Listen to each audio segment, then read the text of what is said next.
Hello, everybody. Sorry we're late. I know I have the timeout set for 10 minutes and it's been going on for about 12 minutes, but um, Oops. that's okay. You and me were catching up beforehand. It was fine. It's all right. Yeah. Um, yeah, it's Brian, Amanda, Hello. for BreakSec Education.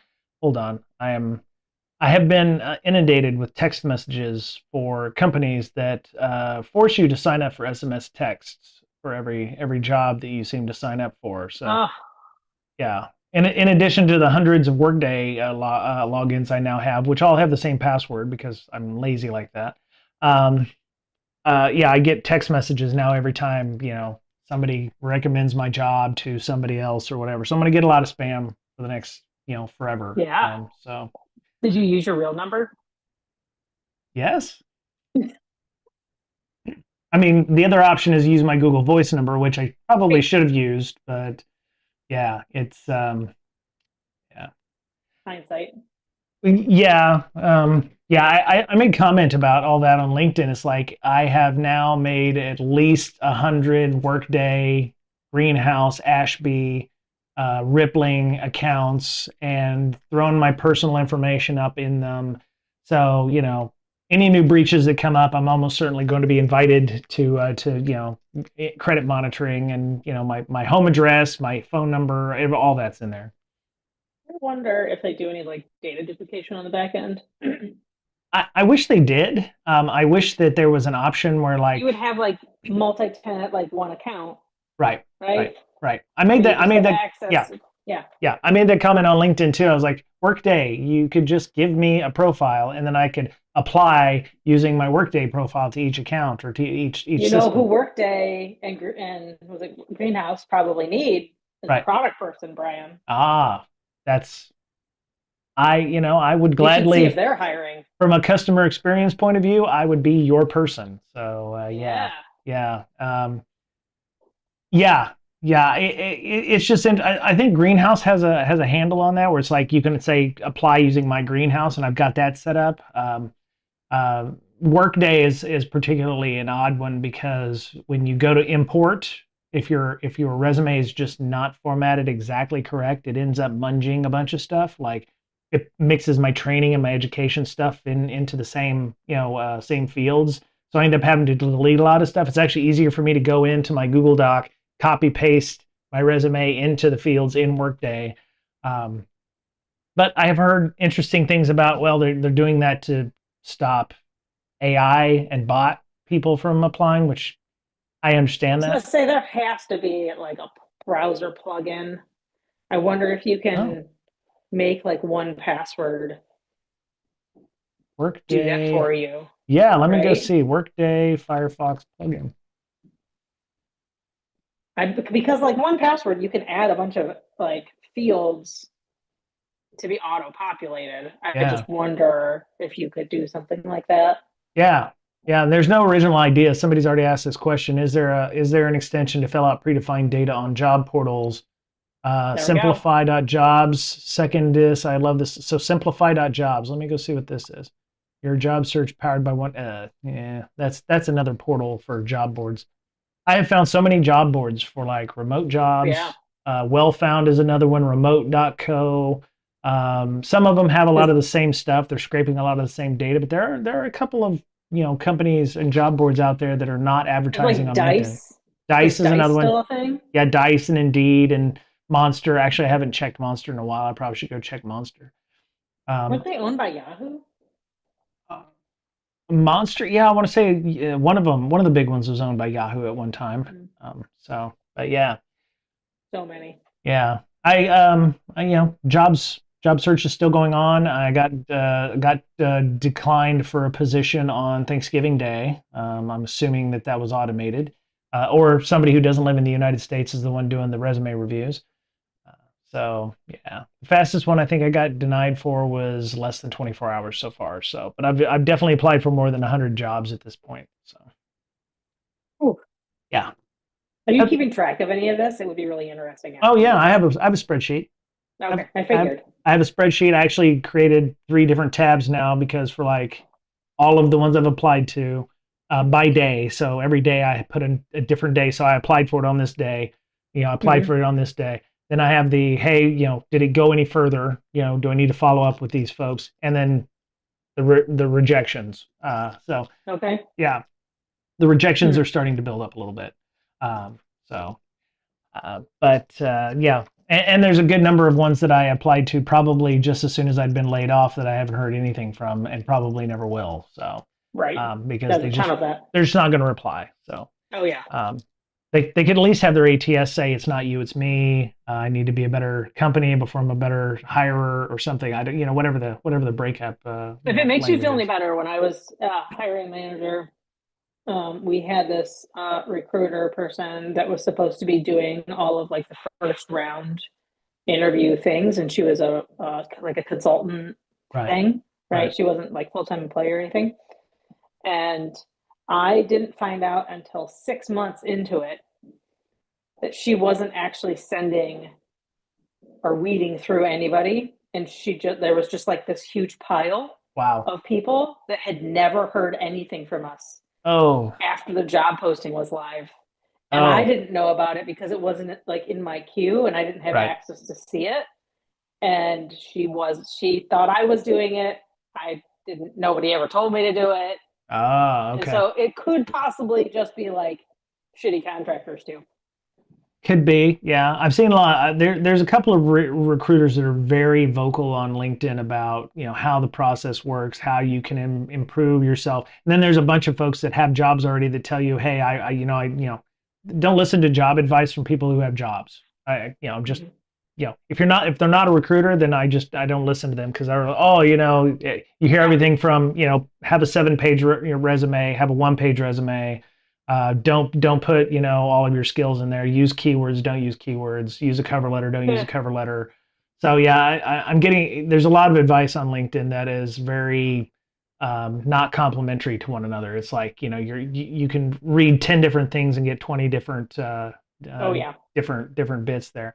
But this has actually helped my OSINT quite a bit because it's like you'll go to a job board and it's like, oh, they want to be secret because they want you to pay for the job or something. Working on my OSINT, it's like, oh, okay, I can just go and look on another job board that might have that information already, and figure out which is the company for that. So, Yeah. been working on my OSINT a little bit to suss out positions and jobs and getting creative about how I'm using AI to do certain things and to help automate that process. So that's good. Nice. So yeah, it's good stuff. So well, I don't want to bore our watchers with my I don't job know. search. I don't know. Maybe they're looking for jobs too. It could be interesting for anyone.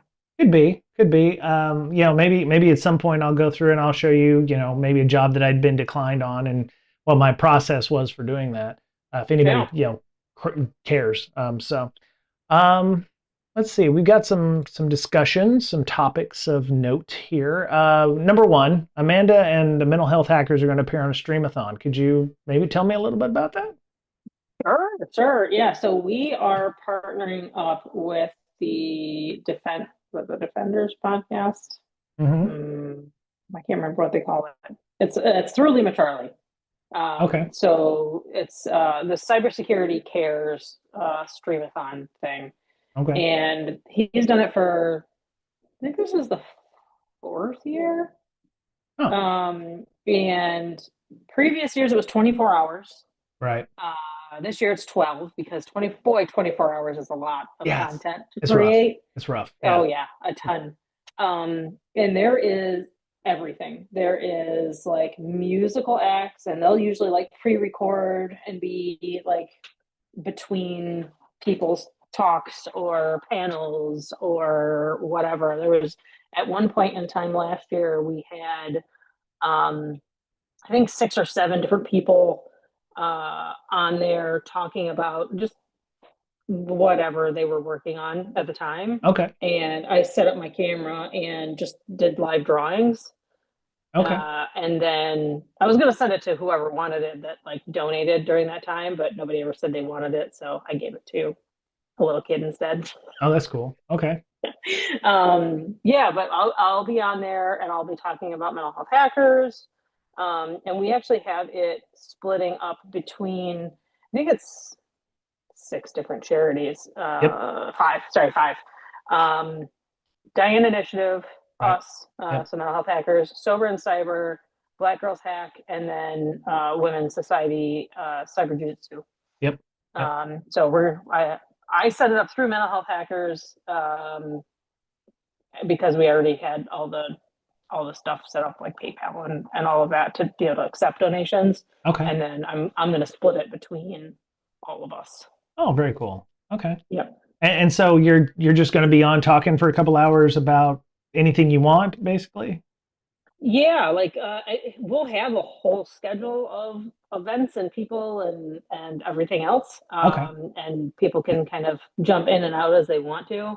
Right. I like that it's 12 hours because it kind of covers a lot of different zones, Right. Right. right? Yep. So yeah, we have just a ton of people signing up to provide content and everything, and it'll be just like a 12-hour conference. Nice. Is there a website or something for this? Yeah, so I shared it out on LinkedIn and Facebook. I can put something in the notes. Yeah, so we can. There's a cybersecurity cares event on LinkedIn. Okay.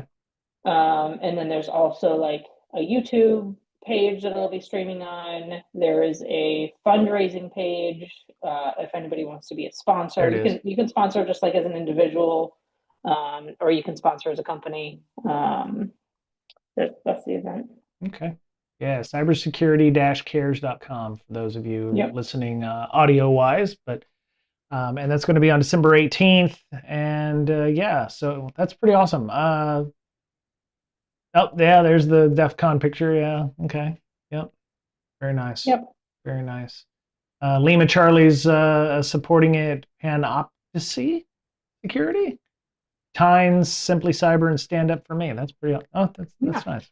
Very cool. Yeah. So the one of the guys running it, and I think he was the only lead there for a couple of years, is one of the head guys over at Lehman Charlie. So Okay. they do great things. Yeah, I'm at some point going to be on Lima Charlie's podcast. Yeah. I was supposed to be there on the 5th, but I have my jury summons. So, uh, Eh, I told him, I was like, I'm sorry, I want to make sure that I'm not like trying to be on your show the same day I'm trying to, get out of jury duty. I mean, doing my civic duty to, get out of jury duty. And so I think I moved it to the 12th, but I'm hoping that I'll be on his show on the 12th. So, yeah.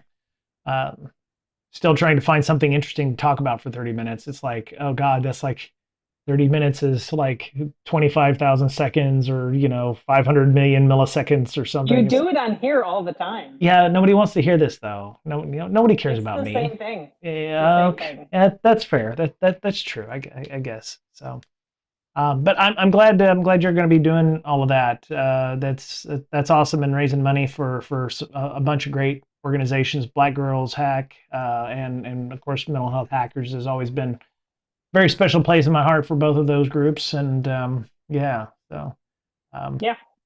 that's cool. And yeah, donations are you doing? You're doing donations outside of like Twitch, so like subscriptions and stuff don't count there. It's Yeah. yeah. Okay. Right. All right, cool. Yep. Very cool. Yeah. Plus, at the end of the year, nonprofit, you can donate to charities and get some tax write-offs as well if you want to go that route. That is true. Yeah. Yeah. Right on. Which one do we want to talk about? I've got about 10 different things. If we don't get to all of them, we can. There's a lot. I just find stuff because I have nothing better to do now. So when I'm not looking for a job is my job, then I'm finding interesting news to talk about. That's my job. So. I mean, we already talked a little bit about mental health, so we can just kind of roll into the CSO online about eroding mental health. Yeah. Invisible battles.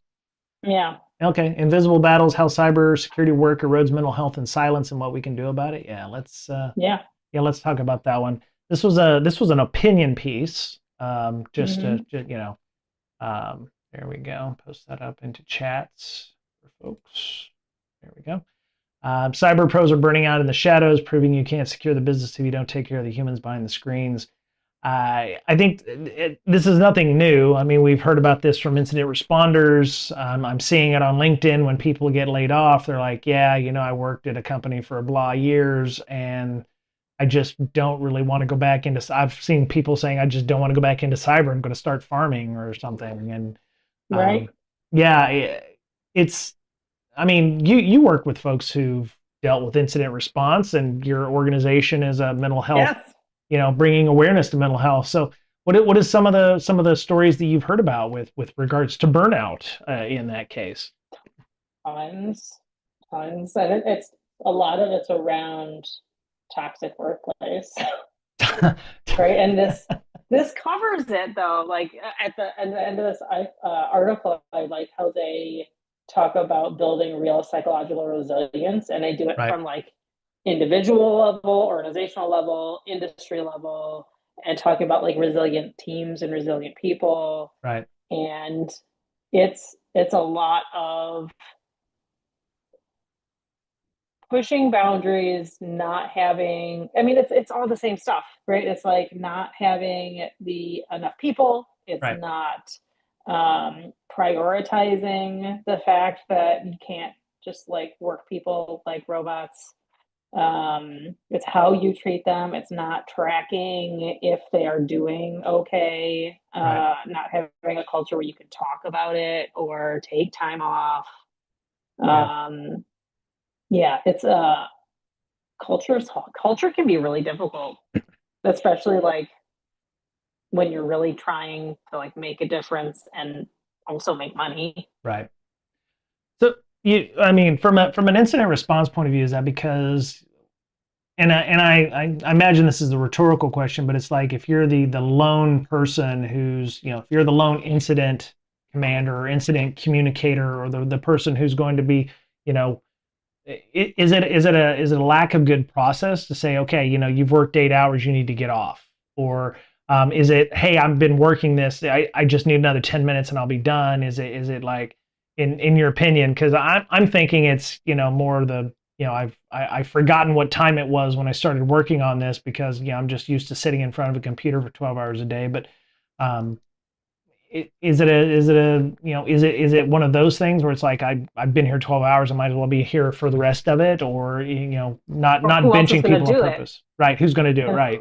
who Who's else your is going to do it? backup, right? Right. Like going back to the people thing. If you are working an incident, and even if you forget the fact that, like, yes, I've been working at this for 12 hours and you're tired and you want to be done for the day, Right, what if you can't? Or if you do, they're going to be like, no, you're fired. You left during the middle of this incident. right, Like, right. you can't do that kind of thing. Yeah, Um, yeah. yeah. That's rough. They need to, if your organization is one like that, you need to, I don't know, say, read your tea leaves and go, you need to find a better place. But it sounds like that there's very few good places where you can be an incident responder, where you're not going to maybe end up pulling a 48-hour shift, because you're And it. I don't think it's just incident response either, Oh, right? really? Because like no, because I was internally, we had an incident, and I was the not security incident, it was like an engineering thing, but I was the communicator for the incident, right? Because I Right, wasn't the one developing any code, so I'm like, sure, why not? right, Um, and but we are a security company, so like I was there doing stuff. We had other engineers that are doing stuff, and it was the same thing that I mean, we didn't end up working, until we dropped, but right, like it could potentially have gone that way. So it's not just security incidents, it's like incidents in general right. when you're worried about, no, we have to fix this by X time, or after so many hours, or we're going to lose this much money kind of thing. Yeah, Um, yeah. yeah. It's, the problem is, as people get more tired or they've exhausted themselves, they're going to make more mistakes. And they, Mm-hmm. I want to say it's a diminishing arc of return. Like, you're going to be doing less work, and you're not going to be thinking straight. There's always stopping points, Right, right. There right? there But needs to be a usually, point where you're like, okay, this is no longer an issue. This is no longer an right. incident. We can get Yes, back this is up. cleanup. Right, cleanup work, and then the cleanup work is Right. somebody else's job, or the cleanup Yeah. work Or can tomorrow. can be done tomorrow. Exactly. It doesn't Right. have to be done right now. Um, Yep. yeah. Um, I would welcome anybody who's watching who might be in incident response, who is, make comments down below in the YouTube channel about, your experiences with incident response. But yeah, I have been on quote unquote incidents that have been around for 6 months or something. And it's like, this is no longer an incident. You can't be treating it like that constantly because there is going to be burnout. There needs to come a point where you're like, yeah, this is a problem management thing where you have a dedicated PM and you have a timeline and, okay, what do we need to do to fix this or address this thing? Some people call things an incident when it isn't an incident. And so incident burnout, boy who cried wolf kind of stuff, I think is also a problem where it's like, not everything is an incident, you know. Right. You need to, as an organization, define what a proper incident is, and have, hey, you know what? After 6 hours, you're going to rotate your people off, or after X Mm-hmm. number of hours, because you're gonna run into that, where it's like, okay, I just the article about the BBC I just posted into Slack. Somebody said, they worked a 48-hour shift when WannaCry came out, and it's like you can't do that kind of stuff. Um, you're not going to find people who want to do incident response, or you can't just replace them even in this job market with new incident response people. Um, and maybe that's why some organizations are looking at automation, or removing that work. Because in addition to incident response, you've also got 5 other meetings that you're going to have to go to because that's your normal work day. Incident response isn't always a primary function; it's a as needed thing. So you've got your regular work on top of all your incident response stuff. Now you have to catch up on because you spent the weekend doing that. So, Yep. yeah, it's rough. I mean, I did product security, which is a little different. But when things like bug bounties would come in, we would have to respond to those, or coordinate that effort and try to you know reproduce those issues and get somebody to work on those in a timely manner. You know, and it depends on what you're putting out. If you're you if you're working that incident for another company, then they kind of run what you're wanting to do, so you've got contractual obligations. But yeah, there needs to be a proper manned crew of people who can do things and fix those Yep. issues. So um, Yep. they mentioned But here zero breaches, zero tolerance, zero visibility into your struggles. That's you know yeah, budget cuts, empty roles, too many tools, not enough hands, juggling audits. Yeah, I mean, after you've done the incident response, you're now behind 3 days because you haven't done your normal stuff, which, yep. and then you have to deal with compliance and IAM folks because there might be reporting requirements for that. So yeah, it's painful. So, Yeah. um,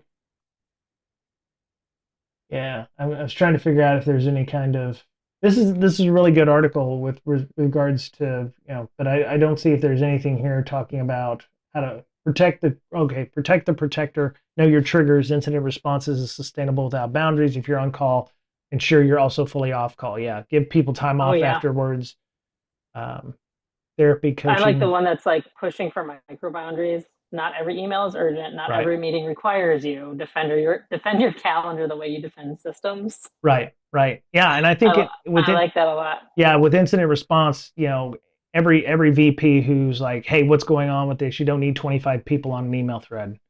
Mm-hmm. Communication. If you're also the person triaging or whatever, you don't need to be that person. You don't need to be watching every Slack channel. Keep your communications to only as needed people. Not every VP needs to be involved with these things. Um, Yep. uh, Design psychologically safe spaces. Okay.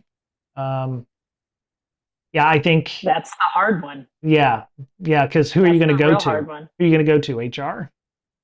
No. Yeah, yeah, they're not here HR for is you. not, yeah. There, I was just gonna say that. I'm like, just a reminder for everybody that's never heard it before, they are there to protect the company. Right. Define roles properly. Yes. Don't have a SOC analyst handling board governance and expect magic. Don't ask for the SOC analyst to also be your communications person. That needs to be not a junior person, not a senior person, or maybe somebody designated for that. Like, okay, you were the incident response person the last time. You're going to be the communicator this time, or you're Right. um, Have your PMs, have your product managers be involved in the IR I enjoy process. it. Yeah, exactly. I Um, enjoy it because having done IR before, like I miss it sometimes. So handling like the communication and helping out around like an engineering incident sure. um, is fun for me Right. because I don't have to do it all the time. Yep. And depending on the size of an organization, it should be an all hands on deck kind of thing, or it should be a, Yeah. hey, you're the product manager, but you're also going to be the person who's going to be communicating to leadership the business requirements or the Yeah. business goals, or Yep. who's the person that's going to be discussing with the business, but can still be technical enough to understand the security ramifications of this, or the if you have a PR person, congratulations, you're now going to be crisis communications to leadership to be able to craft that proper email message, or you're going to be crafting something to our customers, because don't expect the security analysts or the people internal to be communicating with the customers in that way. Uh, Yeah. yeah, it doesn't hurt to modify your IR playbooks from time to time when things aren't what they are. So um, track mental health along KPIs, pulse surveys. We do those. Do you like pulse surveys? I'll ask you a question about surveys. Are you putting them out because you want a real answer, or you're wanting the answer that the company is expecting? I hope you want a real answer. I have never realistically and truthfully answered a survey. I always do. My problem is they want too much information. And if it is truly an anonymous survey, don't ask me questions about how long you've been with the company, what's the Sure. color of your skin, how old you are. Yeah, And, yeah, yeah. if I'm the only white guy who's 45 years old on a team, I wonder who that is. Yeah. Like ours don't ask that question. I think it does ask what team you're on, Right, right? right. Which at a startup is real hard Yeah, because we have like three people in product. right, right. But I'm also never shy about telling people the truth of how I'm feeling, anyways. No, that's fair.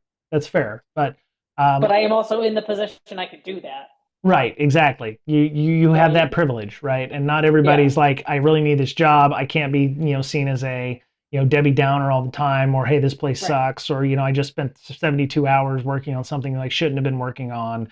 Um, Yeah, you know, specific, yeah. And if you get too specific in your stories, you're like, oh, okay, that's Bill. Okay, that's Bill yeah. because he just worked that issue. So it, And people also know based on like we've had it before where this person is just generally bitchy and unhappy all the time. yes, And that definitely comes across when you're the only one being that way in a survey. yeah, yeah. Like, you're like, oh yeah, we totally know it's that person. Yeah. The other thing is the KPIs of like how many people didn't answer the survey is could be a KPI of how well the company is.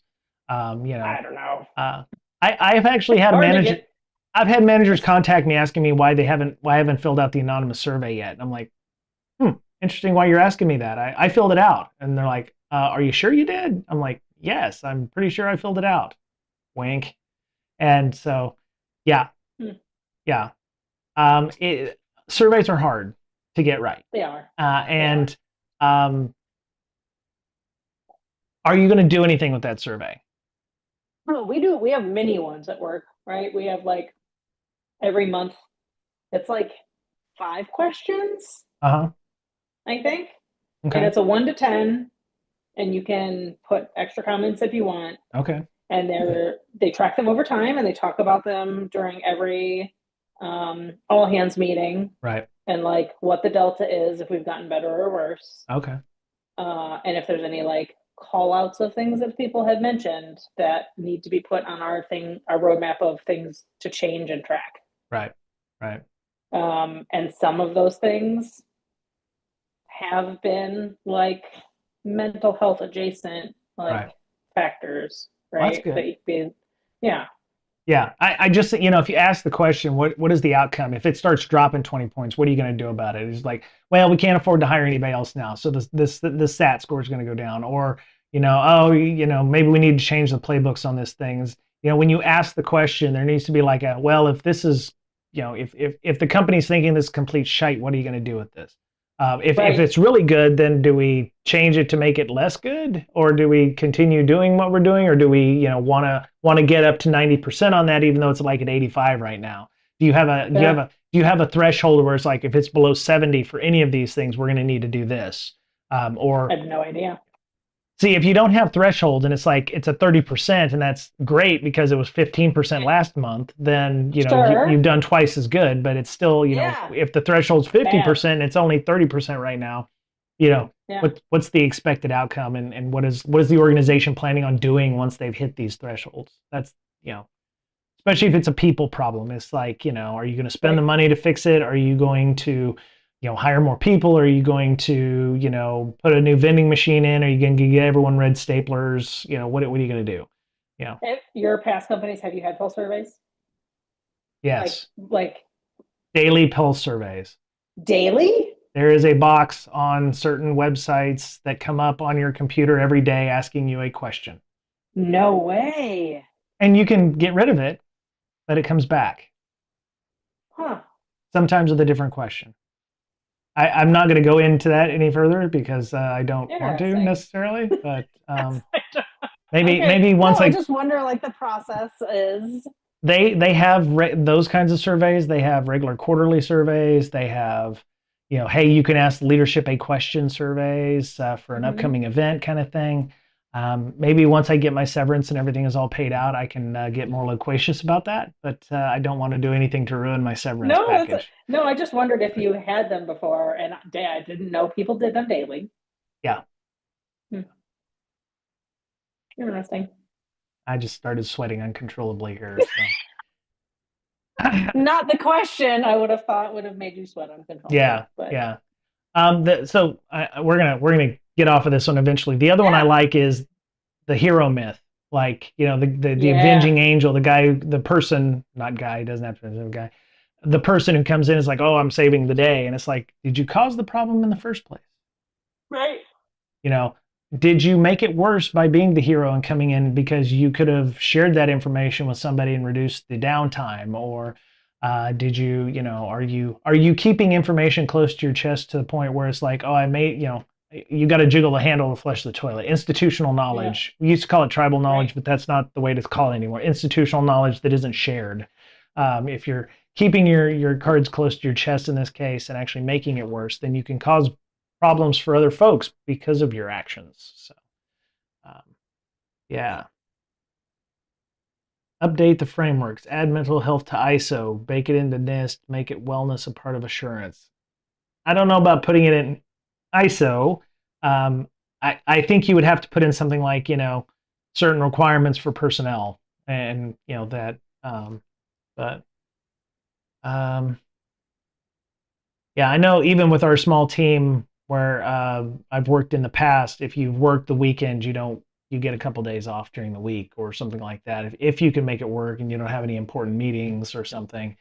But yeah, you definitely want to take that time to, especially at the end of the year when there's not a lot going on typically. You want to make sure you can do that. So, I think the other thing would be like, you mentioned that we mentioned the KPIs. If HR, which might be your friend in this case, if somebody has 150 hours of vacation time and they haven't taken any time in the 3 years that they've been here, they could take time off. You know, maybe make vacation time, use it or lose it. So, you know, um, don't bank your hours where you've got 300 hours of work and that kind of thing. Some of it is mental too. Like, you're going to take time off. You know, you're going to. Yeah, we I think our lead what I've heard because I don't manage people anymore. But our leaders will get in trouble. In trouble's kind of a strong way to put it, but Mm. they'll get talked to if their people haven't taken all their time, Oh, that's or at good. least a minimum amount. Right. Right. Right. I checked. I actually took you two weeks last year. That's good. That's good. I Yeah. know. I'm very proud of myself. Yeah. And those organizations that give you unlimited PTO, that's That's why. Yeah. take advantage of that. Yeah. I have. You know. Yeah. We have unlimited Yeah. and like You have to actually make sure you use it. Yeah, take advantage of that because, yes, they don't have to pay you out whenever you leave the organization because you technically have zero vacation time. But yeah, when Right. I worked at CrowdStrike and that was an unlimited PTO, I was like, what does that mean? They're like, oh yeah, you can take off as much time as you want as long as you're getting your work done or as long as you're, doing that thing. I took, I think for the 3 years I was there every year, I think I took 6 weeks of vacation time. That's Um, pretty good. yeah, yeah. So if they offer it, take advantage of it. Yeah. If you need to take a mental Friday, or if you need to take a Monday, because everybody's, Friday's kind of a down Friday anyway. Usually, take a Monday, take a Tuesday, take a Wednesday. Yeah. Don't take a typical Friday or day or something like that.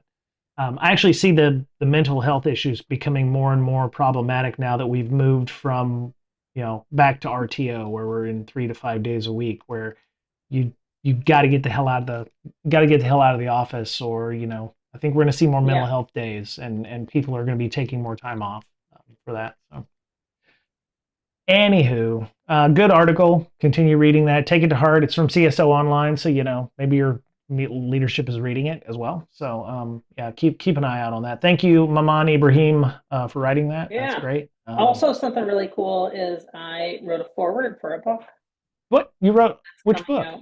Which book? It's called Mental Health Imposter Syndrome: The Human Elements of Cybersecurity. Okay. If you've got a link or something on Amazon, post It's it not up. out yet. It's Oh, not okay. out yet, but I have a post to like. Okay. Is it a Wait, hold on. no starch book or is it a Wiley book or I'm not sure. okay? I think it might be self-published. Nothing wrong with that That's a good either. question. Yeah. That's a good Cool. question because I didn't write it, so I didn't have to deal with the publisher. Mm, okay. That's I can understand people doing that. Okay. John Caballero, huh? Okay. Yeah, he was one of the people that contributed to it. It was David Meese Ah. um, Okay. that Oh, wrote it. David. Okay. Yeah, David Macy. Hmm. I will connect to David because I can. Yeah, All right. You wanted to talk about the hacklore letter. So yeah, I like that one. um, I was interested when it came out. I had seen Bob Lord, who is he worked at CISA under Jen Easterly, former Lieutenant Colonel uh, Jen Easterly. There was I think the point of the article or the letter was to um, kill some sacred cows in terms of things or knowledge that we assume is legit. Like, you hear the story about, the computer that is walled up in behind some drywall and nobody's touched it because it just works, that kind of thing. These are more apocryphal stories about not using public Wi-Fi and, like the old hackneyed things that we, advise people. But I thought most of these were just inside jokes that cybersecurity made, yeah. cybersecurity people made, and not necessarily things we believed. Hmm. But those maybe the inside jokes Yeah. aren't all inside everyone. Yeah, they start out as maybe like a talk that you've seen at DEF CON or a black hat or something or an RSA, and it's just they kind of snowball from there. Maybe from a media point of view, like the QR code scanning stuff.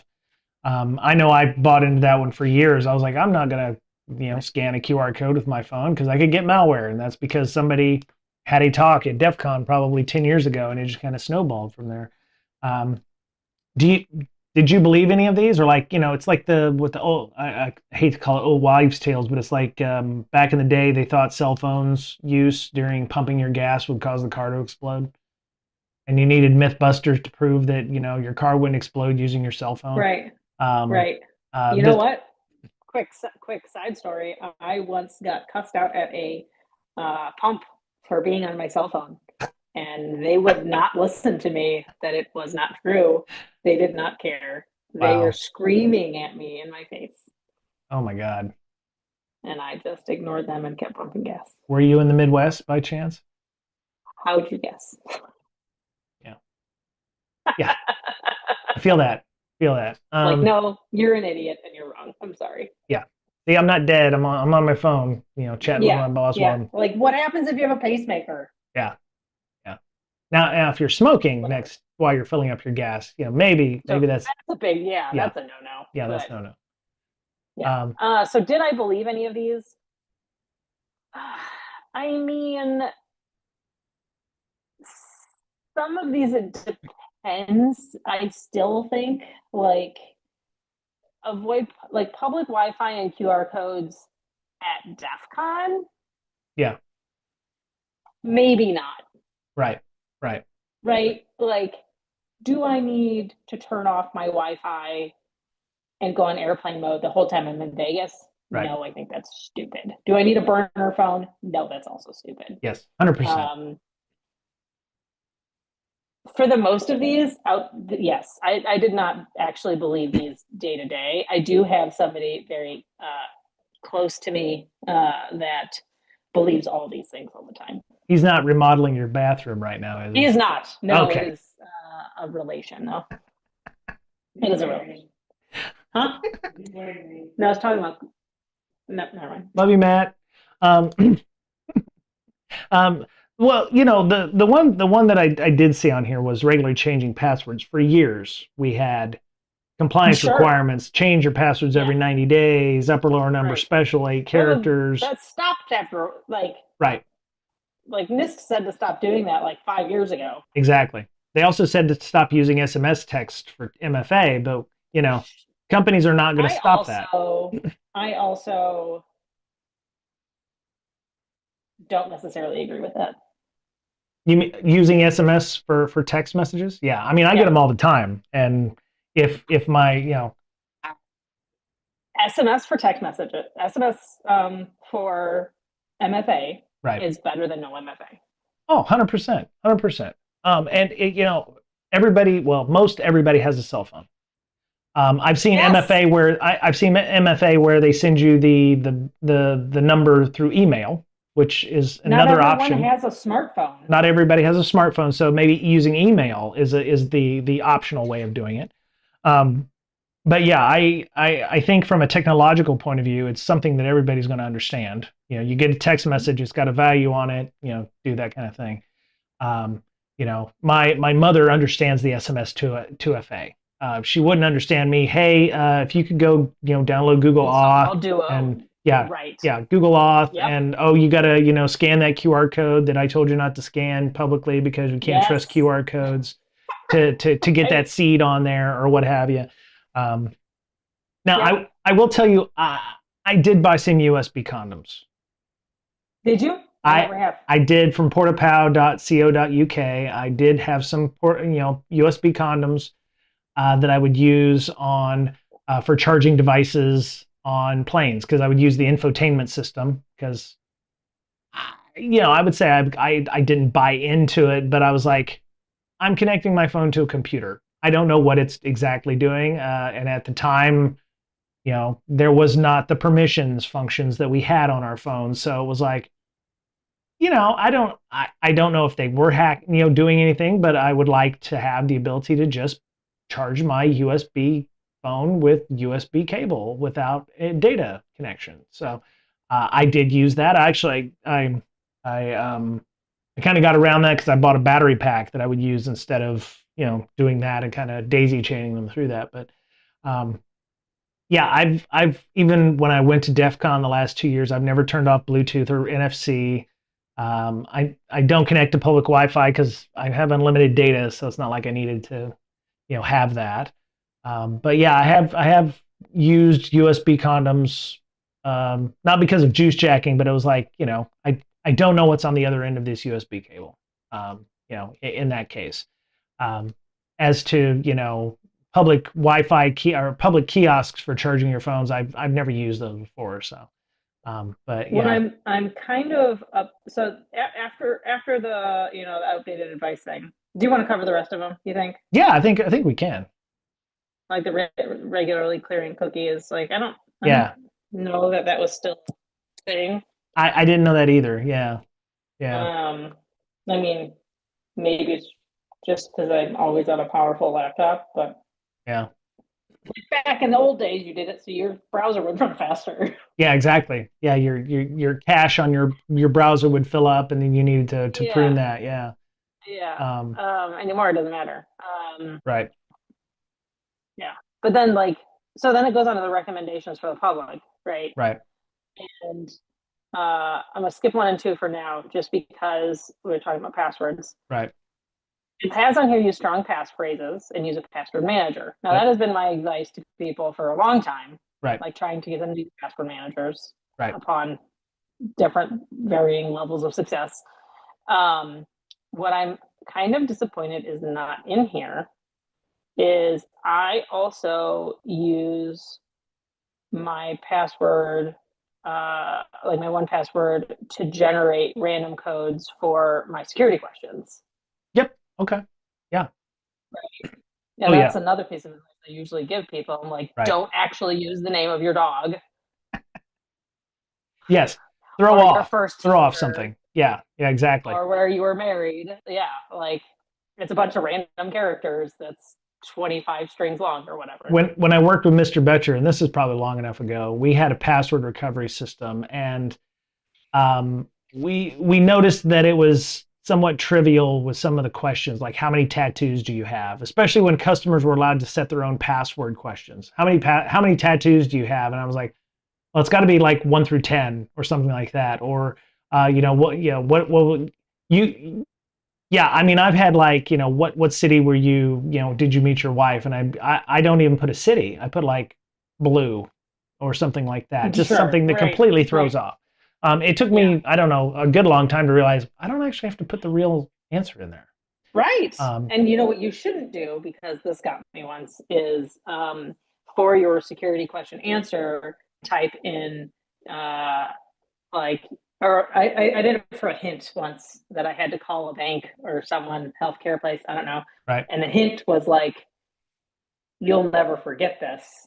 Ah, right. Uh, and I didn't actually save it in my password manager. Oops. Yeah. I looked like an idiot talking to that person. Yeah. It's like, your hint says you'll never forget this. I'm like, shit. Um, Well, Yeah, I have a password for my bank. Like when I do something over the phone, they're like, "What's your code word yeah, or whatever," and I know what that is. Um, I have I have forgotten. The fun thing is, if you do it well enough, they'll give you hints. Which is, my thought is they shouldn't have your code word. You should tell them, they type it in, hit enter like it's another password, and then they either let you in or it doesn't. They should not have yeah, access to your code word, yet they do.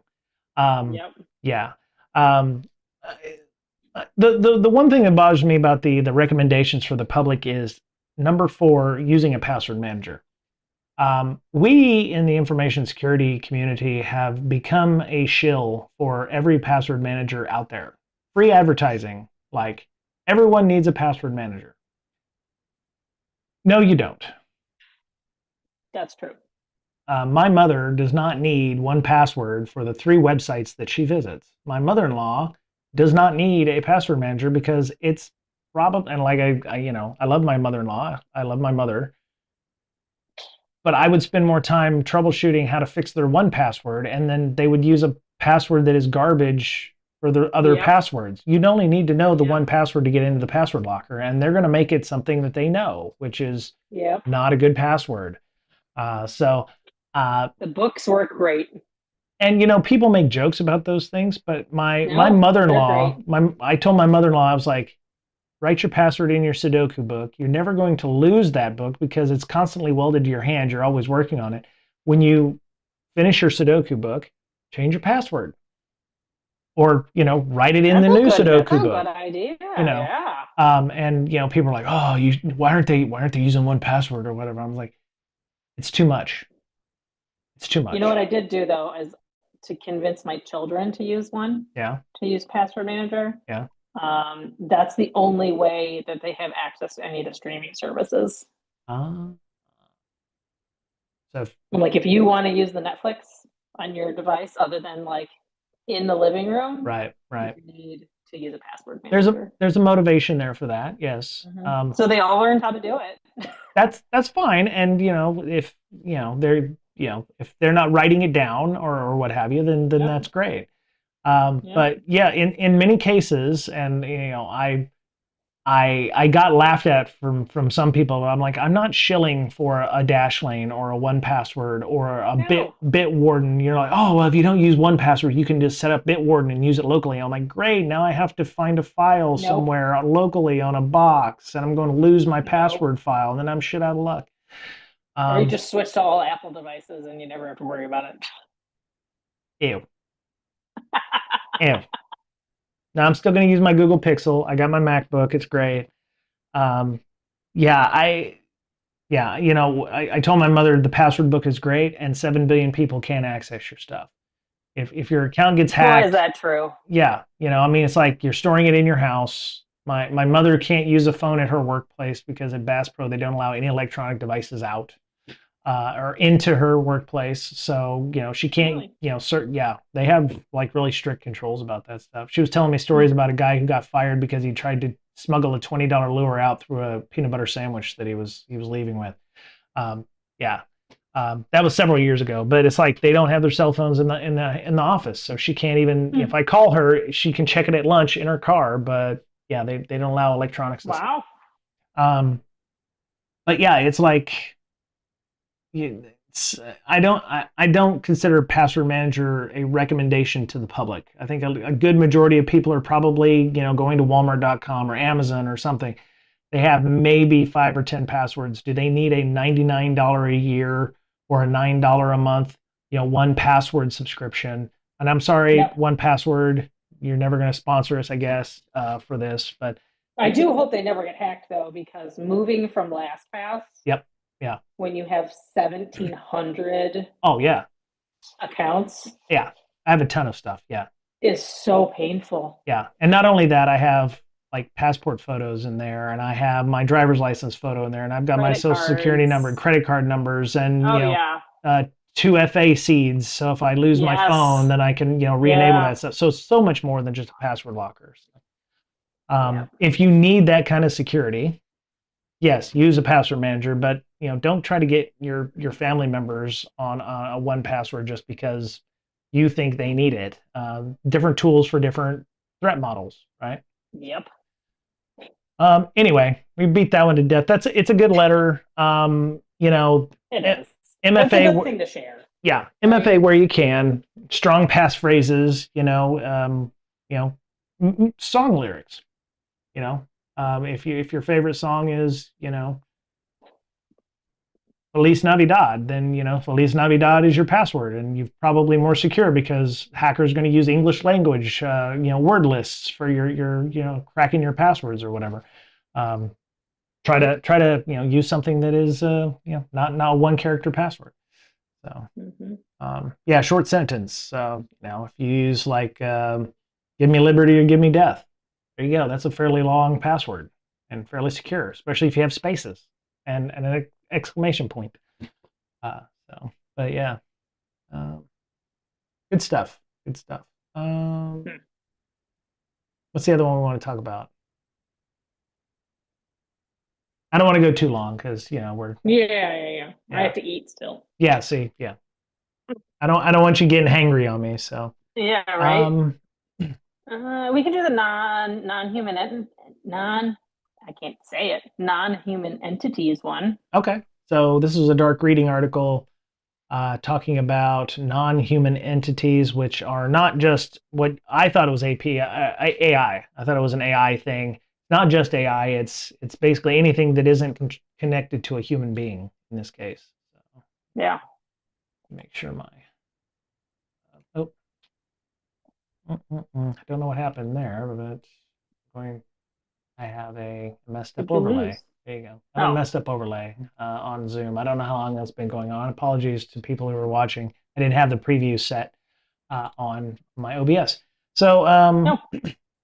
there's a news or it's a I think it was there's a survey from 2025 from Omdia. I don't know who they are. They're a technology company or some sort. They did a decision maker survey. So assuming decision makers being leadership, They revealed a concerning confidence deficit in the cybersecurity community. 60% of the survey respondents, and I don't know how many they surveyed, they just said 60%, so it could Or be, what roles, you know? yeah, Does it exactly. say what roles? Now it just says decision maker survey, so I'm assuming Okay. it's leadership. CISOs, yeah. Yeah, CISOs, VP, security, head of security, security leads, etc. What I'm kind of looking forward, in they expressed a lack of confidence in their organization's ability to secure NHIs, which are non-human identities.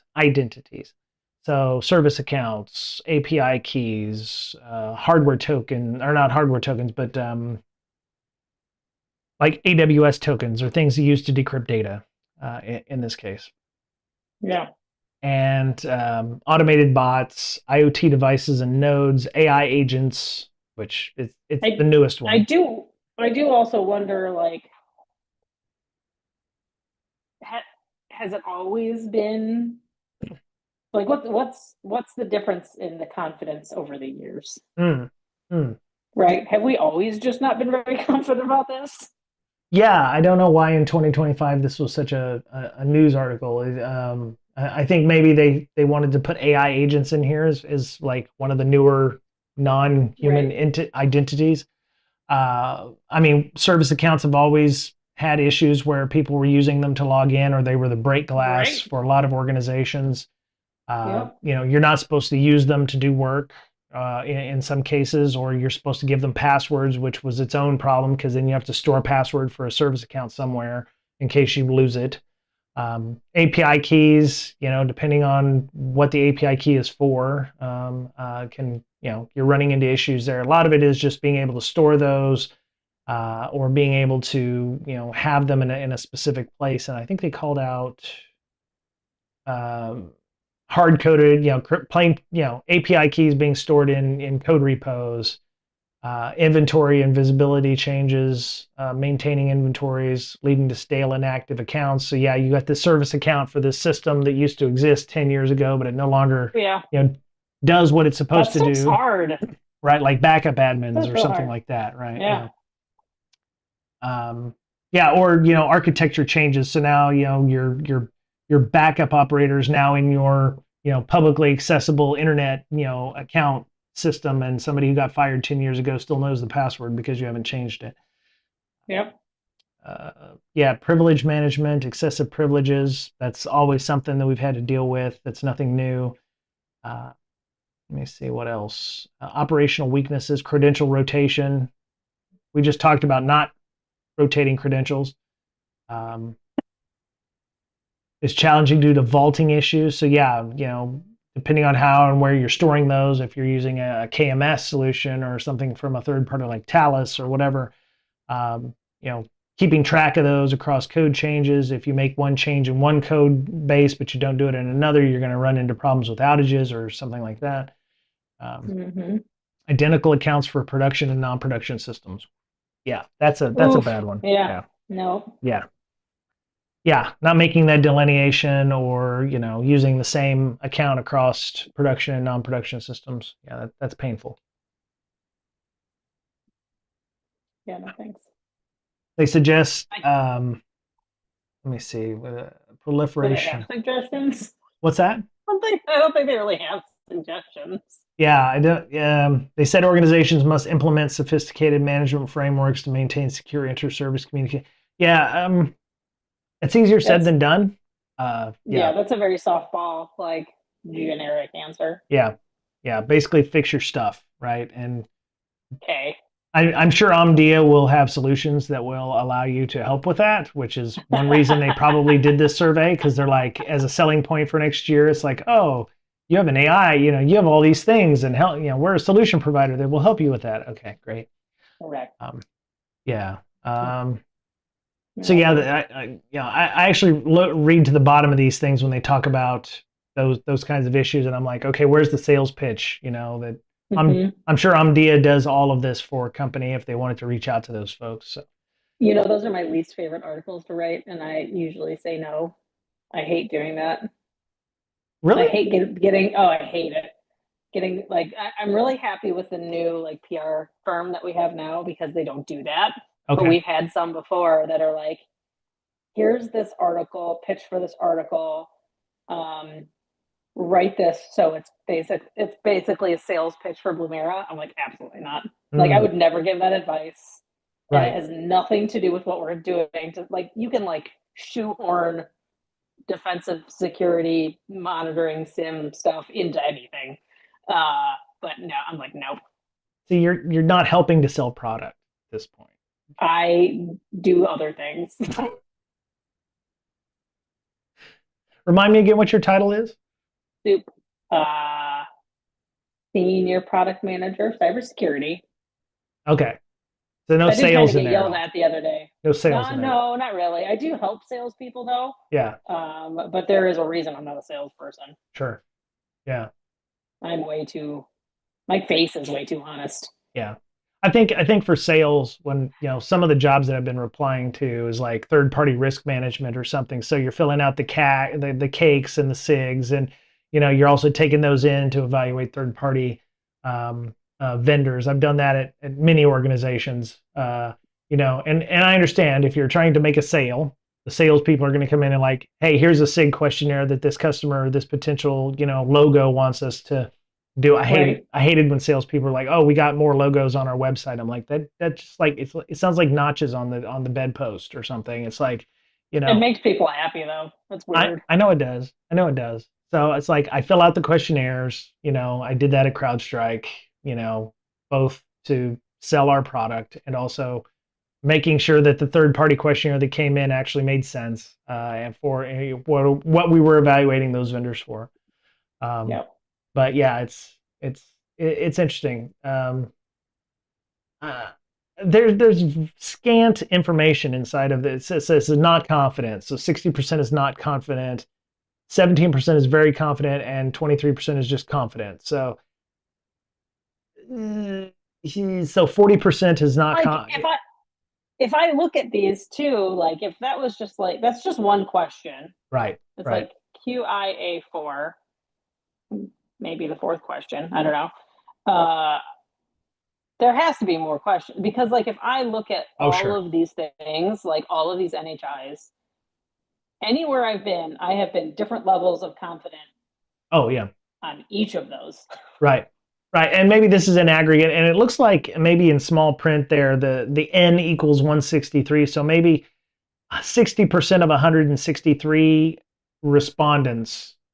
Oh, sure. Yeah. So that's not too bad.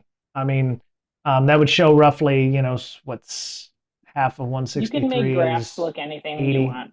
Right, exactly. Yeah, yeah. So roughly 85 people were like, yeah, we're not confident about this, but I would say it really depends on the time of day. Maybe they just went through a major reorg. Maybe it's something that's a business goal that they're working on.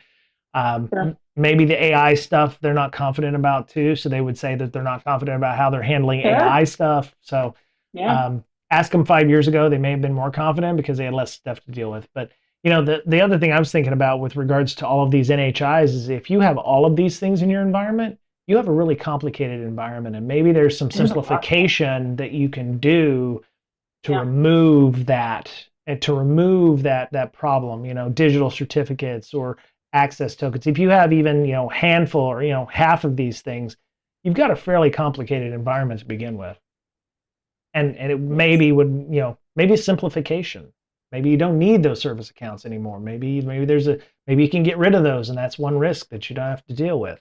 Maybe you don't need so No, many API keys, or maybe you can fix how you're handling those API keys. no, every IoT device has a digital certificate on it, It does. and you can connect to it with an API key, Right. and they're running with a service account. So, like, yeah, it's just one device. Yeah. Yeah. I mean, you're gonna, you know, yeah, they're systems that communicate on the Internet of Things. Yeah, I don't know how many companies are actually, unless you're building those products yourself. That's what I thought too. Yeah, you're going to have APIs for that, but are you going to have an API key for each individual device? That could be a problem. You know, uh, and what do you need that for? So yeah, there's some Yeah. problems there. Like if you're if you're authenticating to a server and that server's key gets lost, then you can do things like attacking certain IoT platforms or what have you. Um, the bots one actually scares me more because things like Slack bots, you have no Yeah. control over a developer who's making a half a dozen bots for workplace automation or what they're doing with those API keys.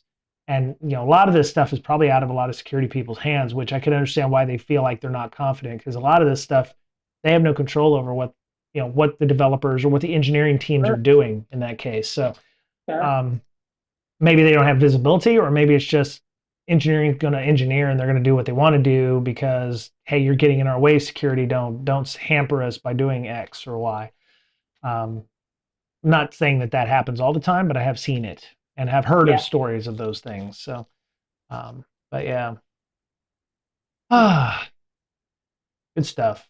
Good stuff. Yeah, I mean, simplifying maybe while you've got some time over the holidays when there's code freezes. There's obviously solutions that can be maybe worked for that. Uh, yeah, yeah, having even half of these things would be painful. Yeah. Yeah. Um, I'm thinking probably need to kick off, so that way you All can go have right. dinner because it's late for you. It's almost 6:30. So Yes. I'll post up a few more links. We had apparently the Indian government wants every handset in India to have an app mandated by the government with some really dodgy permissions. Uh, somebody has a think piece on 88% of exploits are not in the CISA KEV list, and they're saying that maybe they need to do something about that. So there's some scalability issues there. Yeah, so there's some information, some interesting articles here that I'll post up probably on LinkedIn to keep my visibility on LinkedIn as I find a job. Um, I've been told if you post at least once a week, then that helps you get seen by people. I don't know if that's true or not, but I can't not post on there. So I just try to make sure that whatever I post isn't overly divisive and maybe it's funny, so people will like me. It Anyway. doesn't look like it's been, written by AI. Yeah, exactly. Yeah, I have run some things through. Is this an AI? Because I've seen some news articles. I'm like, yeah, that reads like it's an AI, and Oh, AI detectors are like, yeah, this was most certainly written by Gemini, or this was most certainly yeah. written by ChatGPT. And I was like, okay, good to Yeah. know. So I try not to, I try to keep track of those things. So there's only a handful of sites that I'm like, yeah, I'm gonna go check because I'm pretty sure that they are AI written generated garbage. So um, yeah. I mean, it's not all bad. It's just you can definitely tell. So, Yeah. anyway, I'm gonna let you go, Miss Berlin. How would people find you other than StreamCon or on here? How would they find you if they wanted to talk about information security or maybe they are looking for a solution for you That would know be even for the better. for their organization? How would they find you if they Would be wanted to do better. that? LinkedIn would be great. Yeah, just Amanda Berlin on LinkedIn. I'm on all the other ones too, but check them way less. Okay. Okay. Mr. Betcher, Brian couldn't be here this today, and so we're gonna we're gonna have him on soon. He's probably a little busy right now, but you can find him on LinkedIn as well, Brian Betcher, and you can find me on LinkedIn. You can find me on mostly Reddit, RPG Reddit, like Pathfinder and Dungeons and Dragons stuff. Oh, and Oh, Diablo nice. 2 Reddit. I started playing Diablo 2 again to kind of take my mind off of things. So um, there's an active Diablo 2 community out there. It is infinitely replayable game, and there are streamers who do nothing but do Diablo 2 runs. So um, I Okay. I know it takes I all kinds. I just bought a PS5 the other day. I Oh, mean, it's for my son, but you bought so you bought it for your son, but it's really for you. no. What do you play? You got any games on there you want to play, or is it I play Minecraft with him, really. okay? Okay. I was wondering if you were about to ruin Christmas, so tell him not to watch the stream if if it was a No, it's Christmas actually present. on the dining room table, and it's been killing him because he knows I bought it. And now it's just sitting there, and he knows he can't have it until Christmas. It's the best. Oh wow, psychological torture. Okay, Yep, there are benefits to being a parent. there are. Like a dog on a You got to rabbit. take the It's little like wins. yeah, yeah. So if you're looking for a product manager or security person and you're hiring, please hit me up. I'm on LinkedIn, linkedin.com/in/breakb. So um, look me up. I'm available. When I apply for jobs, I don't know because when they ask for other websites where you're involved, I don't know if I should add the YouTube channel. Sometimes I get a hankering. I'm just like, yeah, just go ahead and throw that on there. I don't want people to be scared away by the content we create, but you know, it is there. So, but anyway, hope everyone has a good rest of their day, rest of their week. I want to get on more often, but I find myself somewhat drained by the job search. If I come on next the rest of this week, it'll be fun, and I'll be just doing some KQL stuff on C7 Cyber or KC7 Cyber, which is a interesting threat intelligence like hack the box kind of site, which is I mean, the Sans holiday hack thing is up. oh yeah, the holiday advent calendar thing is up. I would do that, but I would get stuck, and then I would just be very unhappy with myself. Um, That's me every year. yeah. I would get last year. I think they had some AI stuff, and I was like, I can't make this work. Please help me. And then nobody would, so I was like, okay, I'll just go do something else. So I don't want to show my stupidity on the stream there. So, but yeah, hope everyone has a good week. Take care of yourselves. Be kind to yourself, and as we're fond of saying here, you know, you got to take care of yourself because you're the only you have, right? Okay. All right, y'all take care now. Bye.